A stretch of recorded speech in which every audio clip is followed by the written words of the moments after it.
கதிர்கிட்ட சொல்கிறாங்க. கதிர் வந்து பட் நான்லாம் போ முடியாது. அவர்கிட்டக்கலாம் என்னால வேலை பார்க்க முடியாது அப்படிங்கிறாங்க. ஏன்டா இத்தன வருஷம் அந்த கடை தானடா சோறு போட்டுச்சு. ஏன் அந்த கடையில வந்து எனக்கு வேலை பார்க்குறது அவ்வளோ கௌரவ பிரச்சனையா அப்படின்னு. வேலை செய்றது எனக்கு எந்த பிரச்சனையும் கிடையாது. எந்த வேலை வேணாலும் நான் செய்வேன். ஆனா உங்க கிட்டக்க வந்து திருப்பி மறுபடியும் அவமானப்பட்டு, அசிங்கப்பட்டு அடிமை மாரிலாம் என்னால வேலை செய்ய முடியாது அப்படிங்கிறாங்க. ஏன்டா வர முடியாது? ஏன்டா வர முடியாதுன்னு பயங்கரமா கோவப்பட்டு கதிர அடிச்சிடுறாரு. அடுத்து வீட்ல எல்லாருமே ரொம்ப சோகமா இருக்காங்க. எதுக்கு இப்படி கதிர போட்டு அடிக்கிறான்னு சொல்லி அவங்க அம்மாவும் அழுதுட்டு இருக்காங்க.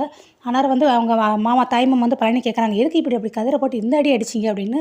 வண்டியில போயிட்டுருக்காங்க. வண்டியில போகும்போதே கேட்கும்போது, "ஏன்டா டேய் நீ வந்து தாய்மாமா பாசத்த காட்டுறியா? அதெல்லாம் ஒண்ணும் இப்ப நீ காட்டணுங்கிற அவசியம் கிடையாது. மொத கடை வேலைய பாருன்னேன்." "அதெல்லாம் இல்ல. கதிர நீங்க அடிச்சது தப்பு தானே மச்சான்." அப்படிங்கிறாங்க. "ஏன்டா டேய் அவன் வந்து இப்ப என் கடையில வந்து வேலை பார்த்தா என்னவா? இத்தன வருஷம் அந்த கடை தான் நம்மளுக்கு எல்லாருக்கும் சோறு போட்டுச்சு. அந்த கடை தானே அவன படிக்க வச்சுச்சு. இப்ப அந்த கடையில வந்து வேலை பார்க்குறது எனக்கு அவ்வளோ கௌரவ குறைச்சலா இருக்காங்க." அப்படிங்கிறாங்க. "இல்லையே அவன் கடைய பத்தி எதுவுமே பேசலையே." அப்படிங்கிறாங்க. "அப்ப என்கிட்டக்க வேலை பார்க்குறது அப்படி இருக்கா? ஏன்டா பெத்த அப்பன்கிட்டக்க வந்து வேலை பார்த்தா என்னடா? அப்படி என்னடா எனக்கு திமிரு." அப்படிங்கிறாங்க. பழனி இருந்துட்டு எல்லாரும் மனசுக்குள்ளேயுமா, ஆமா